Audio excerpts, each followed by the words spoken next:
Good morning class. My name is Deepali Gupta. आज हम कर रहे हैं क्लास 8। सब्जेक्ट हमारा SST और चैप्टर चल रहा है हमारा 8। देखिए, आज हमारा नया सेशन स्टार्ट हो रहा है हिस्ट्री, इतिहास। ठीक है। इससे पहले हम ज्योग्राफी पढ़ रहे थे, जिसमें हमने पृथ्वी की संरचना के बारे में पढ़ा। अब हमारा चैप्टर स्टार्ट हो रहा है इतिहास। ठीक है, संसाधन के बारे में पढ़ा था हमने ज्योग्राफी में। इतिहास में देखिए, सबसे पहले जो बीत चुका है उसके बारे में हम पढ़ते हैं। क्या है, कब, कहाँ, कब और कैसे। ठीक है, जो हमारे इतिहास में होता है वो होता है जो हो चुका, कहाँ हुआ, कब हुआ, कैसे हुआ। ये सभी चीज़ें हमारी किस में आती हैं, इतिहास में आती है। तो चलिए हम स्टार्ट करते हैं अपना, ये हमारा न्यू चैप्टर है 8। देखिए, इतिहास में प्राचीन काल के सामाजिक, सांस्कृतिक व आर्थिक जीवन, सैन्य एवं प्रबंधन, विज्ञान व तकनीक आदि के, देखिए यहाँ पे जो आपका दिखाई नहीं दे रहा है वो है विकास की जानकारी निहित होती है। अध्ययन की सुविधा की दृष्टि से हम इतिहास को 3 काल में विभाजित करते हैं। ये 3 काल कौन कौन से हैं? पहला है हमारा, नंबर 1 है हमारा प्राचीन काल, नंबर 2 है हमारा मध्यकाल और नंबर 3 है हमारा आधुनिक काल। ठीक है। पिछली कक्षाओं में आप प्राचीन व मध्यकालीन इतिहास का अध्ययन कर चुके हैं। इस कक्षा में आप आधुनिक काल का अध्ययन करेंगे। देखिए, इसमें बताया गया है कि हमने जो लास्ट 6 और 7 में पढ़ा था वो 2 काल थे। कौन कौन से? एक तो हमने पढ़ा था प्राचीन काल के बारे में और एक मध्यकाल के बारे में। अब पढ़ेंगे हम आधुनिक काल के बारे में। तो आज की हमारी सबसे पहली हेडिंग है आधुनिक काल। इतिहास का यह काल हमारे बहुत निकट है। हमारे पास ऐसे बहुत से साक्ष्य उपलब्ध है जिसके आधार पर हम इस घटनाओं को सटीक अध्ययन कर सकते हैं। अतः इस वर्तमान काल को ही आधुनिक काल कहा जाता है। भारत में इस काल का आरंभ 18वीं शताब्दी के प्रारंभ में मुगल सम्राट औरंगजेब के 1707, देखिए औरंगजेब की कौन सा काल बताया गया है? 1707 ईस्वी में निधन के पश्चात पश्चात के बाद देखिए यहाँ पर क्या लिखा है, से माना। ठीक है, यहाँ से यहाँ पर लिखा है से माना जाता है। देखिए, जो आपको बता दें, यहाँ पे आपका क्वेश्चन भी बन सकता है कि आधुनिक काल कब से प्रारंभ होता है। तो वो 1707 में औरंगजेब की मृत्यु के बाद जो काल प्रारंभ हुआ उसे क्या कहते हैं? आधुनिक काल, 18वीं शताब्दी में। अब आगे देखिए, जब आधुनिक काल का प्रारंभ हुआ तो पूरे विश्व का विकास तीव्र गति से होना आरंभ हो गया। विश्व में अनेक परिवर्तन हो रहे थे।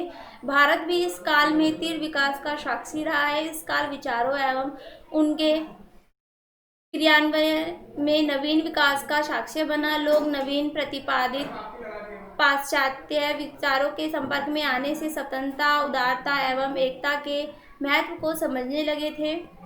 यह काल भारत के विदेशी शासन से मुक्ति हेतु कड़े संघर्ष का साक्षी भी रहा है। आधुनिक काल अभी भी सतत गतिशील है। देखिए, इसमें हमारी जो आज़ादी की लड़ाई थी वो भी शामिल है। जो अंग्रेजों का शासक काल था वो सारा ही हमारा आधुनिक काल में आता है। चलिए, जैसे जैसे हम हिस्ट्री के आगे के चैप्टर को पढ़ते जाएंगे, हम जो स्वतंत्रता संग्राम कह लीजिए या फिर फ्रीडम से पहले की जो हिस्ट्री है वो सारी हमारी आधुनिक काल में आती है। किन किन महापुरुषों ने योगदान दिया, किसके कौन कौन सी प्रथाएं थी जिनके विरुद्ध आवाज़ उठाई, वो सभी हम अपनी इस आधुनिक काल की हिस्ट्री में पढ़ेंगे। चलिए, वो इस चैप्टर में नहीं है, आगे जो हमारे चैप्टर्स आएंगे उनमें है। आधुनिक काल में समय अवधि की रूपरेखा। भारत में आधुनिक काल 18वीं शताब्दी से प्रारंभ होकर 21वीं शताब्दी तक निरंतर गतिशील है। देखिए, अभी भी आधुनिक काल हमारा चल रहा है। 18वीं शताब्दी का समय उथल पुथल वाला रहा, क्योंकि इस समय मुगल साम्राज्य निर्बल हो रहा था तथा क्षेत्रीय ताकतें उस पर कब्जा कर रही थी। इसके पश्चात भारत में विदेशी लोग जैसे डच, पुर्तगाली, ब्रिटिश आदि का आगमन हुआ, जिनमें विशेष रूप से ब्रिटिशों ने यहाँ के एक बहुत बड़े हिस्से पर कब्जा कर लिया। 1947, देखिए ये साल आप सभी को याद होगा। क्यों? क्योंकि इसी साल हमें क्या मिली थी? स्वतंत्रता मिली थी, हमारा देश आज़ाद हुआ था।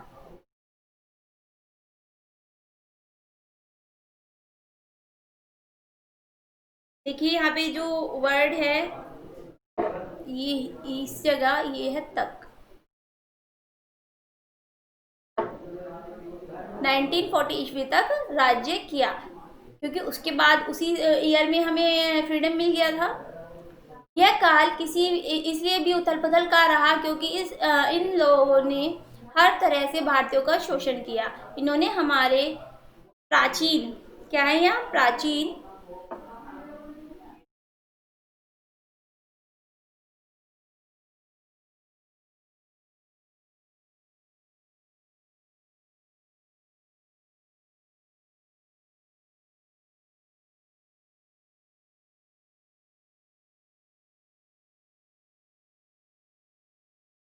प्राचीन हस्तशिल्प तथा व्यापार को चौपट कर दिया तथा हमें राजनीतिक, सामाजिक और आर्थिक रूप से शोषित किया। हालांकि यह काल क्या है यहाँ पर, हमारा उत्थान। कुछ वर्ड्स हमारे आ नहीं पाए हैं तो उन्हें आप अपनी बुक में से देख लेंगे। उत्थान,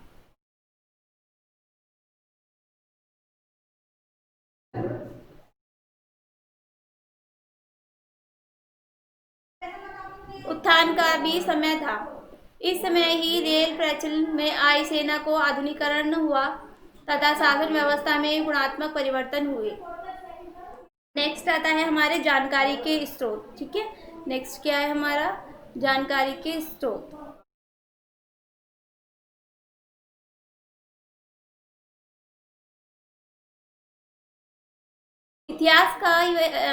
इतिहास वह काल होता है जो बीत चुका है। देखिए मैंने स्टार्टिंग में ही बताया था, इतिहास में क्या आता है, जो बीत चुका है हम उसके बारे में पढ़ते हैं। ये कब हुआ, कैसे हुआ और कहाँ हुआ, इसके बारे में हम केवल जानकारी के लिए उपलब्ध स्रोतों के माध्यम से ही जान सकते हैं। जानकारी के स्रोत जितने सटीक होंगे उतनी ही सटीक जानकारी हमें प्राप्त हो सकेगी। पिछली कक्षाओं में आप पढ़ चुके हैं कि जानकारी के स्रोतों को दो व्यापक श्रेणियों, यहाँ पे है श्रेणियों में विभाजित कर सकते हैं। ये दो श्रेणियाँ साहित्य स्रोत, देखिए दो कौन कौन से है, एक तो साहित्य स्रोत और एक हमारी आती है पुरातात्विक।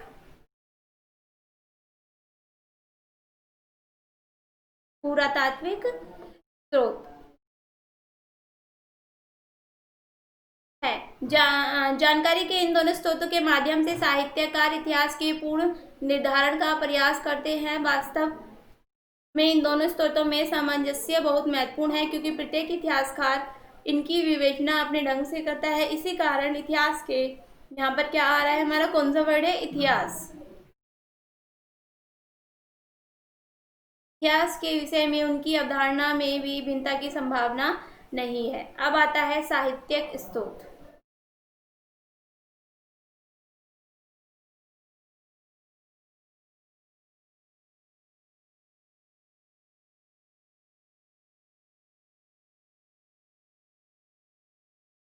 साहित्यिक स्रोत के अंतर्गत वह अपनी हस्तलिखित या छपी हुई सामग्री आती है जो निर्धारण काल के समय में रची गई हो। इस महत्वपूर्ण साहित्य स्रोत में पुस्तकें, तथ्यात्मक व काल्पनिक घटनाओं से युक्त समाचार पत्र, कथाएं, नियमावली तथा सरकारी दस्तावेज सम्मिलित हैं।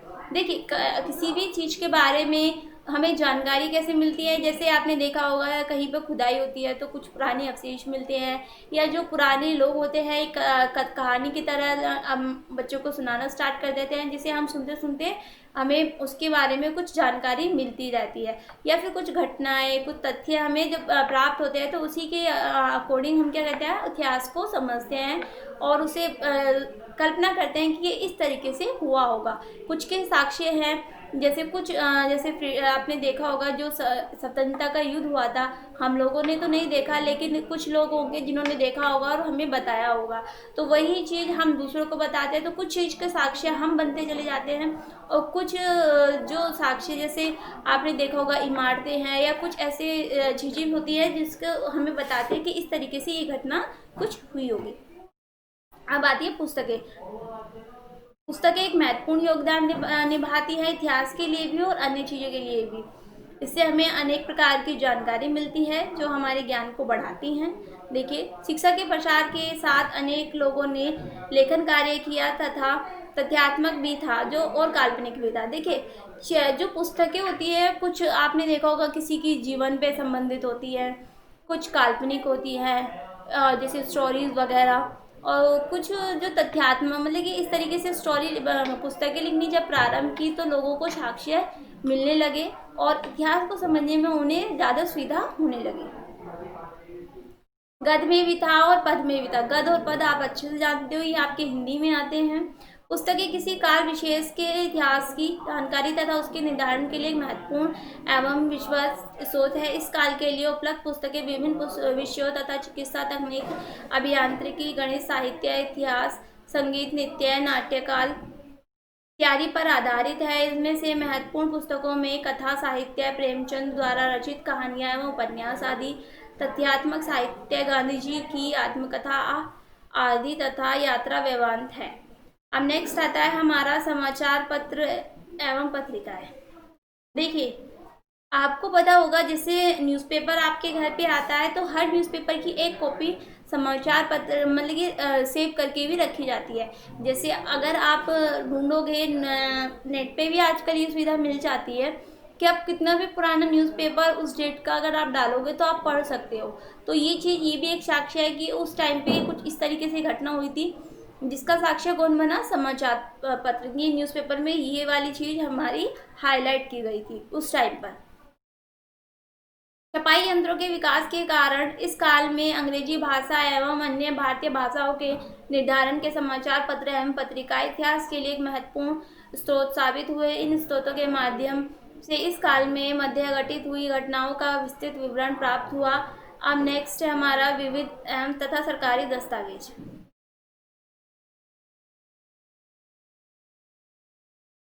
इस काल में ब्रिटिशों द्वारा बहुत से कानून पारित किए गए। इसमें से कुछ कानून ब्रिटिशों द्वारा किए गए अत्याचारों तथा कुछ कल्याण कार्यों जो उनके द्वारा किए गए थे, ये जीवन प्रमाण हैं। जैसे वर्नाक्युलर प्रेस एक्ट जो 1878 तथा लाइसेंसिंग रेगुलेशन एक्ट 1823 आदि। इसके अतिरिक्त सरकारी कार्यों की को भी बहुत से दस्तावेज बनाने की आवश्यकता पड़ी। जो अपराध, यहाँ पे आपका कौन क्या वर्ड है? अपराध, ठीक है, जोतकर व पत्राचार से संबंधित है। ये स्रोत इतिहास के पुनर्निर्माण की दृष्टि से अत्यधिक महत्वपूर्ण है क्योंकि हम इनके माध्यम से उस काल के बारे में विस्तृत रूप से जान सकते हैं। देखिए, वही चीज़ हो गई कि जो हमारे दस्तावेज है या जो हमारी पुस्तकें हैं उनसे हमें अपने इतिहास के बारे में अधिक जानकारी और बिल्कुल सही जानकारी प्राप्त हो सकती है। अब है विविध साहित्य स्रोत।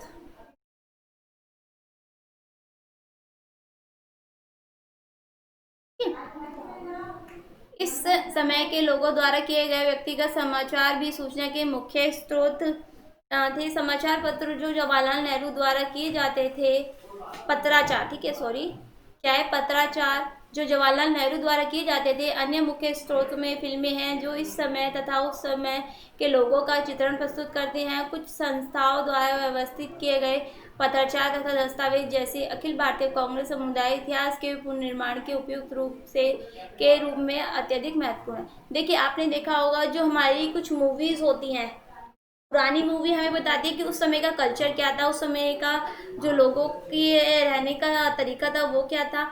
नई मूवीज वो चीज़ जो हमारा तरीका है वो दर्शाती है। तो ये चीज़ भी क्या होती है, जैसे लोग होते हैं उनके इतिहास के बारे में या उनके पहनावा, इस चीज़ के बारे में भी वो हमें बताती है। चलिए, अब नेक्स्ट हमारा पुरातात्विक। ये भी जैसे हमने बताया था, जब हम कुछ चीज़ खोजते हैं, पुरानी इमारतें हो गई या सिक्के हो गए, तो उस काल के बारे में और उनके जो मानसिकता वगैरह उनके बारे में चीज़ें दर्शाती है। जैसे इमारतों व स्मारकों के साथ साथ पुरातात्विक स्रोत में सिक्के और उस काल की कलाकृति सम्मिलित है। नंबर 1 है हमारी इमारतें तथा स्मारक। देखिए, आपने देखा होगा जैसे जो पुरानी इमारतें होती है या स्मारक होते हैं उन पे बहुत बारीक बारीक कारीगरी भी की जाती है। तो उस समय ये बताया जाता है कि उस समय भी जो कला थी वो कितनी उसे महत्व दिया जाता था। आधुनिक काल में निर्मित अधिकांश इमारतें आज भी अच्छी अवस्था में हैं तथा हम उनका भ्रमण कर सकते हैं। जैसे दिल्ली में राष्ट्रपति भवन, आपको पता होगा जो दिल्ली में राष्ट्रपति भवन है वो वायसराय का महल भी था, उसी उसी को कहते हैं। तथा इंडिया गेट मुंबई में गेटवे ऑफ इंडिया, कोलकाता में विक्टोरिया मेमोरियल आदि इन इमारतों व स्मारकों को उस काल के लगभग सभी मुख्य नगरों में देख सकते हैं। वर्तमान काल में अधिकांश सरकारी कार्यालय उस समय निर्मित की गई इमारतों से ही अपने कार्य संचालित कर विशेष है उन इमारतों से जो ब्रिटिश काल में बनवाई गई थी, जैसे कोलकाता का फोर्ट विलियम सेना कमांड का मुख्य कार्यालय है। अब नेक्स्ट आता है सिक्के तथा कलाकृतियाँ। सिक्के सरकार द्वारा जारी किए गए जाते हैं। ये समकालीन समय का चित्रांकन करते हैं। साथ ही इन सिक्कों में उपयोग की गई धातु भी उस काल के शासन की संपन्नता को दर्शाती है। कलाकृति चित्रकला भी उस समय को अच्छी तरह से दर्शाती है। इस काल में कैमरे का उपयोग आरंभ हो गया था, इसलिए उस काल के छायाचित्र सूचना के महत्वपूर्ण स्रोत है, क्योंकि इसके माध्यम से हम उस समय के लोगों की वेशभूषा तथा जीवन शैली के बारे में जान सकते हैं। देखिए, जैसे मैंने आपको बताया कि मूवीज़ हो गई है, बहुत सारी चीज़ें हैं जो हमें बताते हैं कि उस समय के लोगों का रहन सहन या जीवन शैली कैसी थी। तो ये चीज़ उसी चीज़ को दर्शाती है जो हमारी इतिहास होती है। हम उसमें यही चीज़ पढ़ते हैं कि जो बीत चुका है या जो प्राचीन काल में लोग किस तरीके से रहते थे, कौन कौन सी जो उनकी फसलें थी। तो ये सब जो पुराना बीता हुआ कल है वो हम अपने इतिहास में पढ़ते हैं, उसकी जानकारी लेते हैं। देखिए, ये हमारा 8th चैप्टर था, इतिहास का 1st चैप्टर था जो हमारा यहाँ ख़त्म होता है। इसके नोट्स आपको PDF द्वारा व्हाट्सएप पे भेज दिए जाएंगे। आप सभी को ये चैप्टर ध्यान से पढ़ना है। धन्यवाद।